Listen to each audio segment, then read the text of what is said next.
Nanonood nga ako partner sa BBC, yung British Broadcast Company. Sabi nga nila, dati raw 130 per day ang dumadaan sa Strait of Hormuz na barko. Ngayon, 5 na lang. Ibig nyo sabihin, kasama pa ron ang barko ng Pilipinas. Antindi naman ng Pilipinas. Kada barilis ay $1. Yan palang bawat isang barko naglalaman ng 20 million. So, $20 million ang toll ng bawat barko. Pero, ang Pilipinas po, kakaiba, libre. Ba? Wala nga lang tayong makitang prueba na meron tayong barko. Dinaig pa natin yung dinaig pa natin. Lahat dinaig natin, partner. Lahat. US, yung mga malalaking bansa, dinaig natin sila, tayo libre. Ayan, partner. Itong tungkol sa pagtaas na naman ng presyo ng langis, mga partner, no? Asahan natin ito hanggat mayroong kaguluhan sa gitnang silangan. Partner Badong, partner Bisdak, magtataas pa talaga ito. Kaya ihanda na natin yung mga tsinelas natin. Maglakad-lakad tayo minsan-minsan. Correct. Oo, partner Bisdak. Alam mo partner, talagang binodol tayo dito sa sinasabi po ng Department of Foreign Affairs, Department of Energy, kasabwat ang mga mainstream media na di umano'y tayo'y pinayagan ng Iran na makadaan dyan sa Strait of Hormuz. Unang-una, wala pong opisyal na statement ang Iran patungkol po dito na ang Pilipinas ay pwede na pong dumaan dyan sa Strait of Hormuz. Walang pinakitang agreement or dokumento or black and white man lang itong gobyernong Marcos. Tandaan po natin, bigla sila pong nag-announce sa pamamagitan lang ng phone call partner. Phone call lang sa Minister ng Department of Foreign Affairs ng parang DFE sa atin doon sa sa Iran. Tapos ang sabi naman ng minister na yon, Minister ng Affairs ng Iran, papayagan daw pero hindi po maliwanag at malinaw sa mga pangaraming Pilipino. Unang-una, napakamalaking budol partner eh. Ang sabi ng Department of Foreign Affairs ay tayo po'y pinayagan na yung Philippine flag vessels ng Pilipinas dyan sa Strait of Hormuz. Ang masaklap dito, wala po tayong Philippine flag vessel simula't umpisa itong mundong itong partner. Wala tayong ganun. Ibig sabihin, ang budol po ito. Ang sinasabi na kabadaanin yung Philippine flag vessel dahil ang Pilipinas ay umaangkat lamang po tayo ng mga langis sa ibang bansa. Kagaya po ng United Arab Emirates, kagaya po ng Saudi, doon po tayo umaangkat.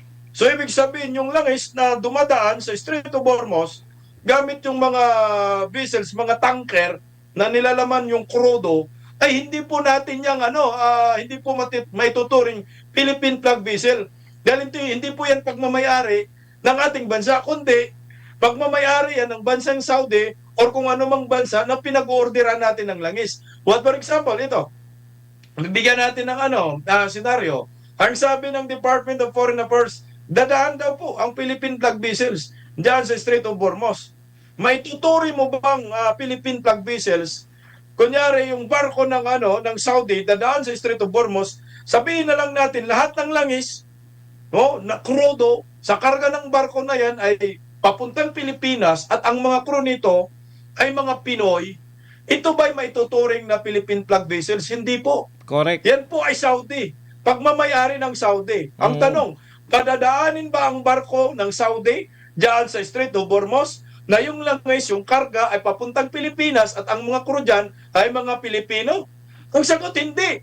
Hindi papayag ang Iran dahil ang Saudi hindi nila pinapayagan makadaan sa Strait of Hormuz. Kaya ito, budol partner, panluluko na naman ito sa taong bayan, kaya mapapansin mo, tuloy-tuloy yung increase ng langis sa ating bansa dahil napakasinungaling ang Department of Foreign Affairs at ang gobyernong Marcos, Department of Energy, sa pinangandakan nila na sarswila na optics lamang ito na di umano'y tayo pinayagan ng bansang Iran. Kaya nga ngayon yung mga marino pumapalag. Ang sabi ng mga marino, linawin nyo po. Kasi kung bigla kaming dadaan dyan, imirong mga nakalibing pala dyan ng mga bomba partner. Correct. Si Mike, tinaniman ng sa Strait of Hormuz. Oo, tinaniman ng bomba. Bomba. Pag dumaan dyan, Pinoy yung karga, yung crude oil papuntang Pilipinas, pero barko ng Saudi, anong mangyayari doon sa barko? Hindi papasabugin, partner.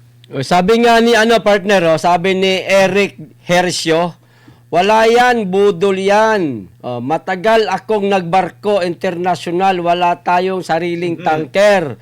Meron tayo maliliit na tanker, pero inter-island lang. Dyan lang sa atin sa Pilipinas. Alam mo partner, ito yung nakakasakit sa atin, no? Meron na ngang crisis tayo na ganito. Binubudol pa tayo kasi gusto lang nila partner na batiin yung mga sarili nila na may ginawa. Merong ginagawa tong gobyerno na to. Actually, congratulate nila yung DFA secretary dyan, no? Na napakagaling daw makipag-negotiate, partner. Ang kung tutuusin naman, tayong tatlo, tiniti ako, nakasubaybay tayo dyan sa gera dyan. Wala po ako narinig mula po na opisyal ng Tehran o Iran, no? Wala pong opisyal ng Iran na nagsabi na tanging Pilipinas lang yung pinapapasok at labas namin dyan. Sabi nga, nanonood nga ako partner sa BBC, yung British Broadcast Company. Sabi nga nila, dati raw 130 per day ang dumadaan sa Strait of Hormuz na barko. Ngayon, 5 na lang. Ibig nyo sabihin, kasama pa ron ang barko ng Pilipinas? Antindi naman ng Pilipinas. Eto pa po kita nyo po, nung binalita nila na tayo ay bibili ng krudo sa Russia, ang dali lang naman nating maniwala kung may ebidensya eh. Bakit? Nakita natin yung barko na Russia, dumating partner. Ang pangalan nga ng barko, talagang Sara Sky. Sara Sky. Ngayon, ang tanong po, pakita nyo naman po kahit picture man lang ng mga barko natin na galing ng Hormuz. Kasi kung wala kayong may papakitang picture, budol po yan. Dali naman paniwalaan. Tayo ba, partner, kinwestiyon ba natin na totoo bang bumili tayo sa Russia? Hindi natin kinwestiyon yan kasi nakita natin yung Sara Sky. May picture, nakabalandra sa mga media. Eto, napakalaking balita nito. Tayo lang yung pinalulusot, labas-pasok ng walang tol, Partner, ang pinag-uusapan sa Iran toll fee. Kada barilis ay $1. Yan palang bawat isang barko naglalaman ng 20 million. So, $20 million ang toll ng bawat barko. Pero, ang Pilipinas po, kakaiba, libre. Wala nga lang tayong makitang prueba na meron tayong barko. Dinaig pa natin yung Lahat dinaig natin, partner. Lahat. US, may mga malalaking bansa, dinaig natin sila. Tayo libre. Libre. Aba, ang problema natin, nasan po yung patunay na meron tayong barko? Picture man lang. Kasi nakakagalit na sa amin na iniinsulto nyo kami.